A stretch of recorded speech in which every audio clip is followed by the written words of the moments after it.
Indonesia bangkit masuk dalam jajaran negara raksasa G20. Indonesia akan memegang presidensi G20 yang diselenggarakan pada 1 Desember 2021 hingga November 2022. Sekedar informasi, Indonesia memiliki kesempatan pertama kali menjadi tuan rumah konferensi tingkat tinggi atau KTT Group of 20 atau G20 sejak didirikannya perkumpulan tersebut pada tahun 1999. Presiden Jokowi menjelaskan bahwa presidensi G20 Indonesia akan mendorong upaya bersama untuk pemulihan ekonomi dunia dengan tema besar Recover Together, Recover Stronger. Pertumbuhan yang inklusif, people-centered, serta ramah lingkungan dan berkelanjutan menjadi komitmen utama kepemimpinan Indonesia di G20. Upaya tersebut harus dilakukan dengan cara luar biasa, terutama melalui kolaborasi dunia yang lebih kokoh dan inovasi yang tiada henti. G20 harus menjadi motor pengembangan ekosistem yang mendorong kolaborasi dan inovasi ini. Hal ini harus terus kita perdalam pada pertemuan-pertemuan kita ke depan. Dikutip melalui situs resmi G20, G20 ini terdiri dari 20 negara, Bank Sentral, dan Uni Eropa, serta dibentuk pada 26 September 1999. Organisasi ini berfokus pada perekonomian dan keuangan global. Anggota awalnya adalah para menteri keuangan dan gubernur Bank Sentral. Kemudian setelah krisis ekonomi global pada 2008, para pemimpin negara diikutsertakan. G20 adalah kelompok informal dari 19 negara dan Uni Eropa serta perwakilan dari International Monetary Fund atau IMF dan World Bank. Selain itu, G20 merupakan forum ekonomi utama dunia yang memiliki posisi strategis karena secara kolektif mewakili sekitar 65% penduduk dunia, 79% perdagangan global, dan setidaknya 85% perekonomian dunia. Tiap anggota diwakili oleh kepala negara, menteri, dan gubernur bank sentralnya. Adapun dari 20 negara tersebut, anggota dibagi ke dalam 5 grup. Tiap tahun, salah satu anggota dari grup yang digilir mendapat kesempatan menjadi ketua G20. Agenda G20 dikoordinasikan oleh Troika atau 3 pihak, yakni ketua sebelumnya, ketua saat ini, dan ketua mendatang. Untuk diketahui, pembentukan G20 tidak terlepas dari kekecewaan komunitas internasional terhadap kegagalan G7 dalam mencari solusi terhadap permasalahan perekonomian global yang dihadapi saat itu. Perdagangan yang mengemuka saat itu adalah pentingnya bagi negara-negara berpendapatan menengah serta yang memiliki pengaruh ekonomi secara sistemik untuk diikutsertakan dalam perundingan demi mencari solusi permasalahan ekonomi global. Pada 1999 atas saran dari para menteri keuangan G7, Amerika Serikat, Inggris, Italia, Jepang, Jerman, Kanada, dan Prancis, para menteri keuangan dan gubernur bank sentral negara G20 mulai mengadakan pertemuan untuk membahas respon terhadap krisis keuangan global 1997 hingga 1999.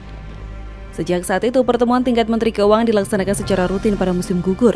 Pada 14 hingga 15 November 2008, Presiden Amerika Serikat George W. Bush mengundang para pemimpin negara-negara G20 dalam KTT G20 pertama untuk melakukan koordinasi respon global terhadap dampak krisis keuangan yang saat itu tengah terjadi di Amerika Serikat. Pada kesempatan itu, para pemimpin negara G20 sepakat untuk melakukan pertemuan lanjutan. Guna mempersiapkan KTT ini, setiap tahunnya para menteri keuangan dan gubernur bank sentral G20 melakukan pertemuan beberapa kali setahun. G20 tidak memiliki sekretariat permanen. Dalam proses dan sistem kerjanya, G20 memiliki tuan rumah atau presidensi yang ditetapkan secara konsensus pada KTT berdasarkan sistem rotasi kawasan dan berganti setiap tahunnya. Guna memastikan seluruh pertemuan G20 lancar setiap tahun, presidensi tahun berjalan beserta presidensi sebelum dan presidensi selanjutnya secara intensif melakukan koordinasi kesinambungan agenda prioritas G20.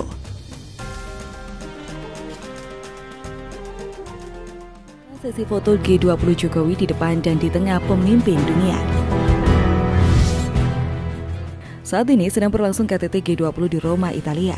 G20 sendiri terdiri dari negara Afrika Selatan, Amerika Serikat, Arab Saudi, Argentina, Australia, Brazil, Brunei, Inggris, India, Indonesia, Italia, Jepang, Jerman, Kanada, Korsel, Meksiko, Prancis, Rusia, Tiongkok, dan Turki. Selain itu terdapat Uni Eropa dan PBB dalam G20. Terlihat dari kategori negara maju dan negara berkembang ada di dalamnya. Pertemuan G20 ini dilakukan di La Nuvola Convention Center, Roma. Dari sekian banyak momen seremonial, juga hubungan bilateral di sela pertemuan yang terjadi, ada yang cukup menyita perhatian publik. Salah satunya tentu acara sesi foto para pemimpin dunia yang tergabung di G20 tersebut. Konon sesi foto oleh sejumlah pemimpin dunia saat G20 tak dilakukan secara sembarangan. Setiap posisi diatur dan masing-masing memiliki maknanya. Seperti yang kita ketahui sejak 2014 sampai dengan 2021, Presiden Jokowi selalu menempati barisan terdepan setiap sesi foto, tapi berbeda-beda posisi.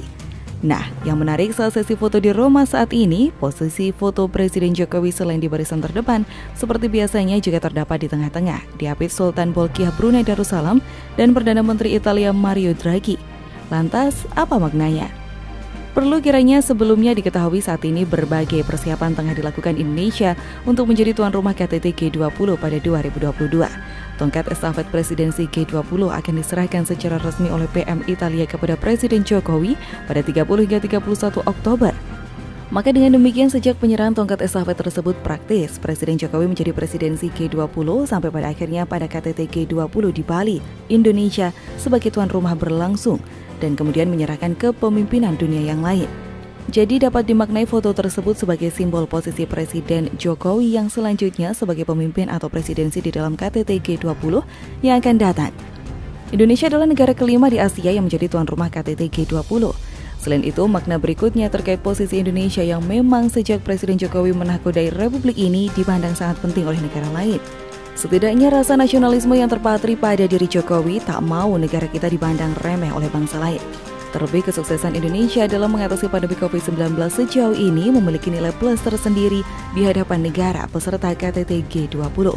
Dan tak hanya terkait pandemi, sikap keras dan tegas Presiden Jokowi terhadap Uni Eropa selama ini juga menjadikan posisi tawar Indonesia setingkat lebih besar. Bahkan di sebuah kesempatan saat Uni Eropa akan membawa persoalan akibat kebijakan larangan ekspor nikel yang diterapkan pemerintah Indonesia ke WTO, Jokowi tak gentar malah memerintahkan cari lawyer terbaik Indonesia berkelas internasional.